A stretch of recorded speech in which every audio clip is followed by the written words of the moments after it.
Bonjour à chacun. Merci pour l'invitation. Alors, peut-être quelques éléments de contexte sur le PTCE Vivre les Mureaux.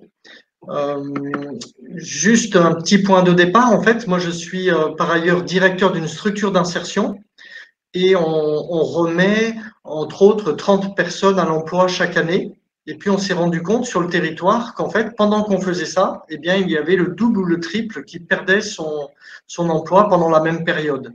Donc, c'était un peu un électrochoc et de se dire, il suffit pas juste de faire une action locale, mais comment c'est important de regarder ce qui se passe sur le territoire et puis cette comparaison de se dire notre territoire, donc la ville des Mureaux, elle a tous les symptômes d'une personne en insertion. Et si on arrive à remettre quelqu'un en emploi, euh, peut-être qu'une ville qui aurait les mêmes symptômes peut être remise en emploi un peu de la même manière. Et donc, on a voilà, réfléchi et regardé notre territoire un peu comme si c'était une personne. Alors, pour remettre en emploi une personne, on commence à la faire réfléchir, donc revaloriser, qu'elle reprenne confiance en elle. Et donc là, notre méthode sur la ville a été de commencer de se dire, mais en fait, si on se projette, demain les Mureaux vont être une ville touristique, donc ça faisait rire beaucoup, mais en poussant ça et en se disant, mais alors, qu'est-ce qui serait de beau à voir ou qu'est-ce que l'on pourrait faire s'il y avait des touristes? Et en fait, ça a généré énormément d'idées et de projets. On en a récolté plus de 250. Et ensuite, de dire aux habitants, mais alors, est-ce que vous pourriez vous mettre en route? Qu'est-ce que vous pourriez faire? Comment vous pourriez le faire? Et c'était une approche assez différente de redonner le pouvoir d'agir aux habitants et aux acteurs et aux structures dans une vision globale de sortie de crise de la ville et de l'imaginer en étant attractive et donc de voir ce que chacun pouvait faire pour la rendre attractive. Pour ça, en fait, c'était de se dire, eh bien, il faut que tous les acteurs soient présents. Donc, bien sûr, les entreprises, les associations et structures d'insertion, mais aussi les écoles, même les communautés religieuses, par exemple. Voilà, l'ensemble de tous les acteurs. Si on est toujours en comparaison avec un corps humain, il y a peut-être des choses, on ne sait pas trop à quoi ça sert.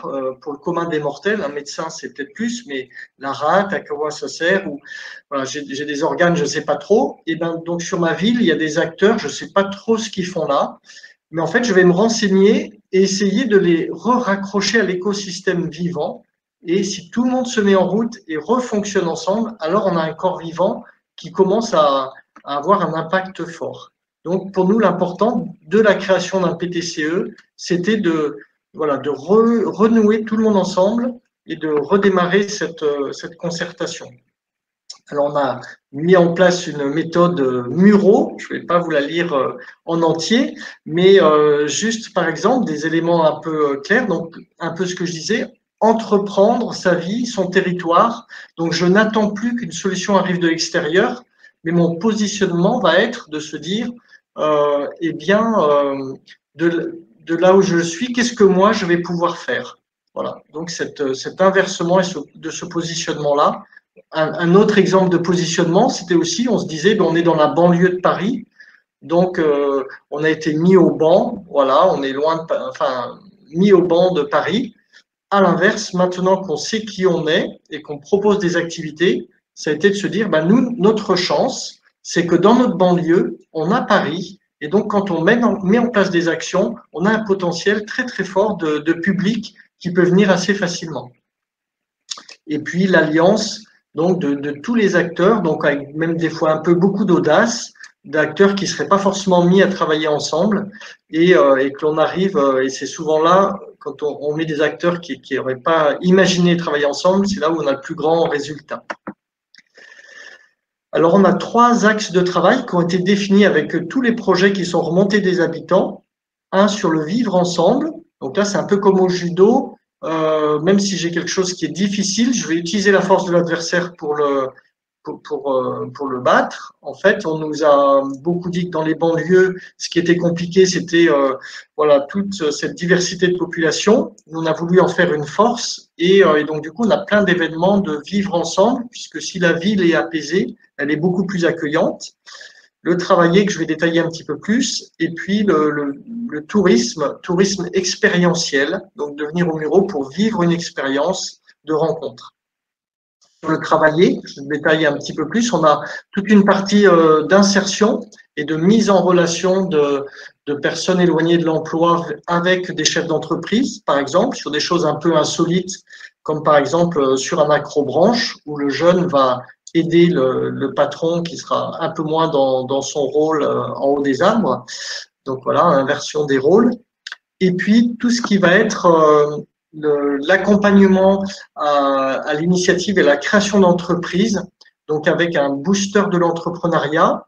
Mais du coup, en créant ça, on a vu qu'il fallait mettre aussi d'autres puzzles, d'autres pièces du puzzle, donc avec un tiers-lieu, avec une boutique éphémère pour pouvoir tester tout de suite son produit et voir s'il était intéressant, s'il trouvait son public, et puis avec un statut aussi juridique plus sécurisant, qui est une coopérative d'activité et d'emploi, donc qui permet de ne pas être auto-entrepreneur, mais d'être en CDI dans une coopérative.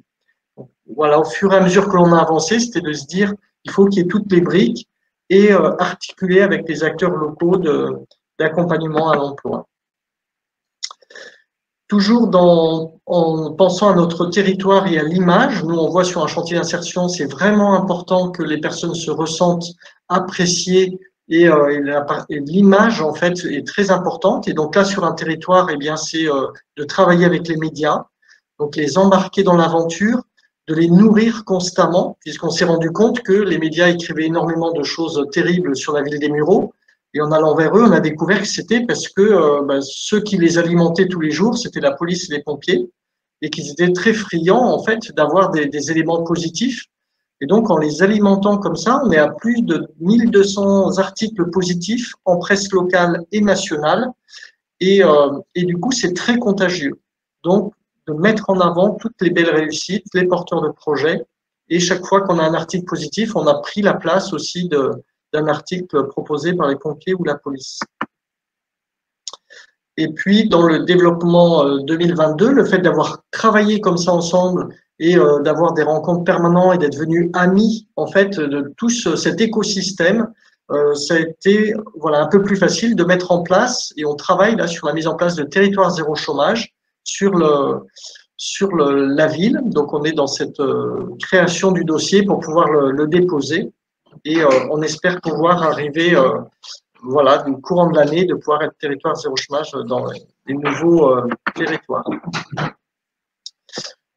Voilà un petit peu passé rapidement, dire encore juste dans les difficultés peut-être que l'on rencontre, ce que l'on voit en étant un peu innovant dans la démarche, c'est que souvent il y a un effet attractif de se dire ah voilà c'est intéressant, on n'avait pas vu ça sur le territoire, et puis très rapidement l'aspect institutionnel ou collectivité eh bien va remettre dans un cadre pour pouvoir bien comprendre en fait, et voilà, et donc on va essayer de nous faire rentrer dans une case d'un dispositif existant, et donc là c'est toujours un petit peu compliqué de garder le côté innovant et de se dire mais eh bien non, on n'est pas dans une case existante. En fait, il va falloir inventer quelque chose d'autre. Et puis, redonner le pouvoir d'agir aux habitants, c'est une force qui est assez impressionnante parce que si tout le monde se met en route sur une ville, eh bien, il se passe énormément de choses. Et ça peut être aussi déstabilisant pour un territoire qui a eh bien, ses habitudes, voilà. Et donc, du coup, ça crée aussi un peu de remue-ménage ou comme ça, de se dire par rapport aux institutionnels et par rapport à un fonctionnement habituel de travailler, voilà, ça remet en question. Et je m'arrête là.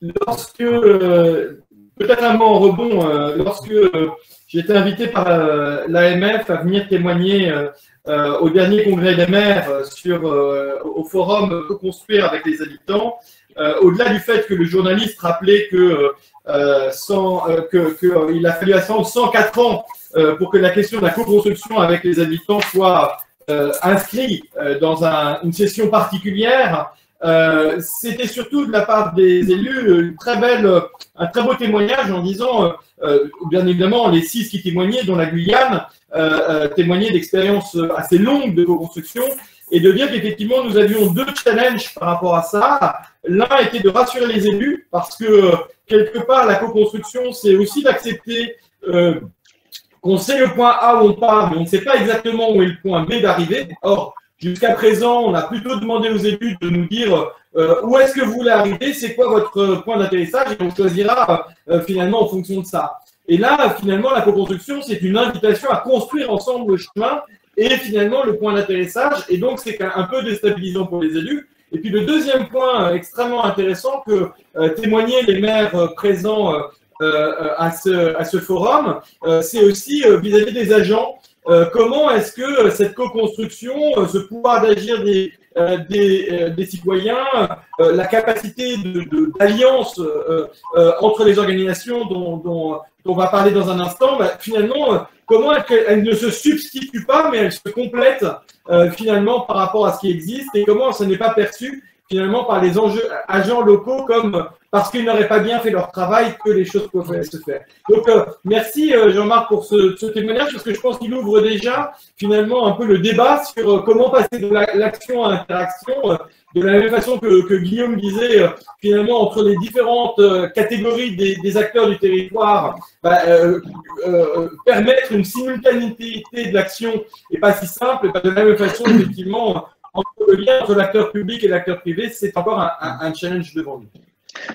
Peut-être juste un point pour rebondir là, pour donner juste un exemple aussi concret avec une collectivité. Pour ménager toutes les susceptibilités, il faut être en relation avec l'élu, le maire, mais les élus de chacun dans leur service, plus les agents, la direction de l'agence, plus ceux du dessous qui sont vraiment opérationnels, ce qui fait que pour nous comme acteurs, moi je dois avoir à peu près 18 personnes en fait sur la mairie.